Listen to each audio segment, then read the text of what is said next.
Have done. Lance, if you've heard him talking about Michael and moving him around, I think he's got one penalty also in like almost 500 snaps. How important has he been for this offense?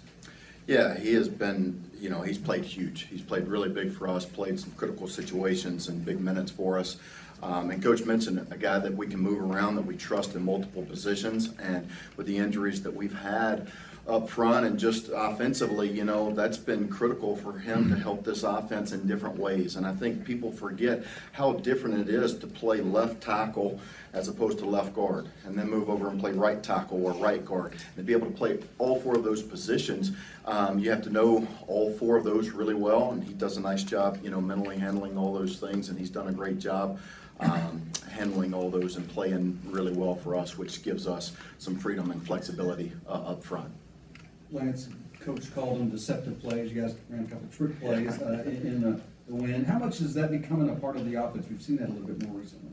Yeah, I call them gadgets, whatever you want to call them, trick plays.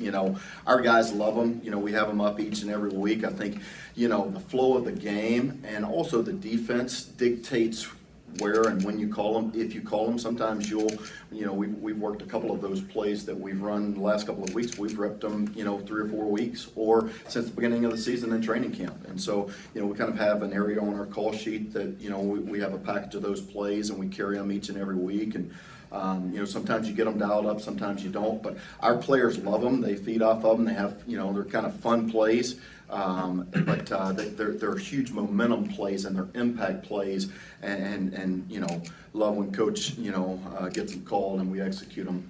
They become big plays for us.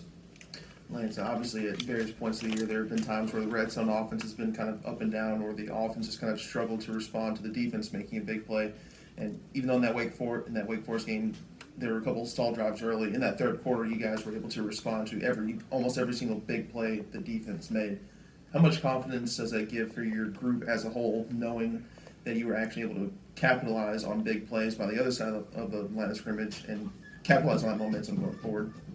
Yeah, let me just say this. Hats off to Coach Brown, our defensive staff, our defense in terms of, creating havoc plays, creating extra possessions for us, creating momentum in games. That's huge, and we absolutely feed off of that. It's been great for us. It's helped us win games, and exactly what you just said, our offense has fed off of it. When we've gotten turnovers, at times we haven't, produced points off of it, but we did a great job in the third quarter responding to that momentum and the extra possessions that they gave us.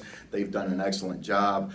Really happy to see them playing at a high level. I think Coach Brown's done an excellent job, and I knew that this was a good defense, having gone against them all spring in training camp. They gave us fits, and so I think that they're playing at a really high level. They're playing with confidence, and I think that gives us confidence as an offense that we don't have to score every single possession. If something doesn't go right offensively, hey, let's go to the bench, let's go to the sideline, let's figure out how we can be better, how we can fix it, how we can get our side corrected, and then go out and continue to play better. And I think that that's what we've got to do moving forward in this season is that win was great, but that was last week. We've got a great opponent coming in this week. When you look at James Madison, this is a really tough opponent. When you watch them defensively, I think they're ranked in the top 10 in the nation in defensive category in 21 categories. They are really good. They're really well coached. They fly around. They create. They're second nationally in creating havoc plays. So whether it's tackle for losses, turnovers, they create a ton of havoc plays. And so we've got our work cut out for us this week. We have to accept the challenge of trying to get better each and every week and knowing that we're facing a good opponent this weekend. Tyler's made some really good catches throughout the entire year, but it seems like when the ball's a little high, he's always going to get that. Have you seen that when he goes up? It just seems like, there were 2 the other night, I think 1 the week before. He does. He thrives off of those, high balls, those contested catches situations. We talked about it last week, Jody. You asked me about that.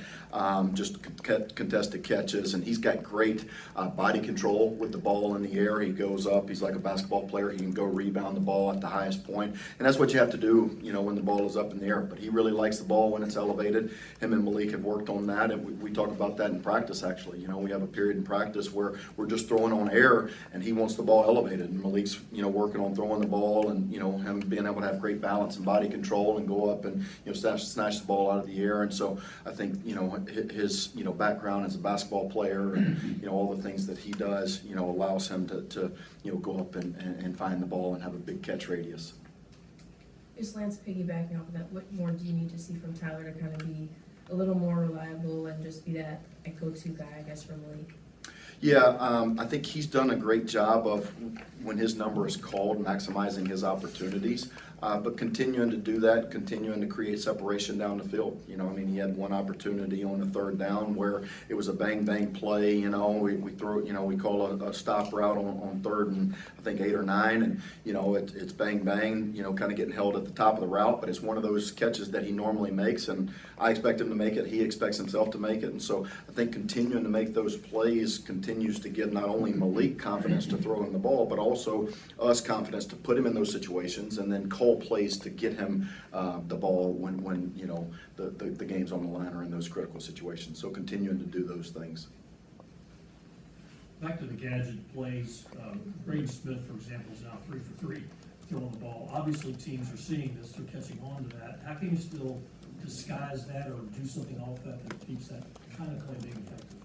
Yeah, that's a great point, and I think Braden is one of those guys, but, we've also tried to find different ways to package those, gadget plays, whether it's, him touching the ball first or second, finding ways to motion him, just like this week, we kind of hit him in the backfield, we went tempo and hit him in the backfield behind Malik, trying to bank on the fact that a tempo play and, no huddle play, a situation where we're going fast, we're hiding him in the pistol behind Malik, the defense doesn't have time to necessarily recognize him, but he is a guy that, defensive coordinators and defenses their antennas up when he's on the field, that he's kind of the trick play guy, but he's also, he's a starter. He plays in almost every offensive snap when we're in a 3 receiver set, so they have to, guard and defend him doing the other things as well, because he's a really good route runner. He catches the ball really well. We trust him to do all those things as a normal, receiver, and so we're not just putting him in the game, so I think that helps hide some of what we do,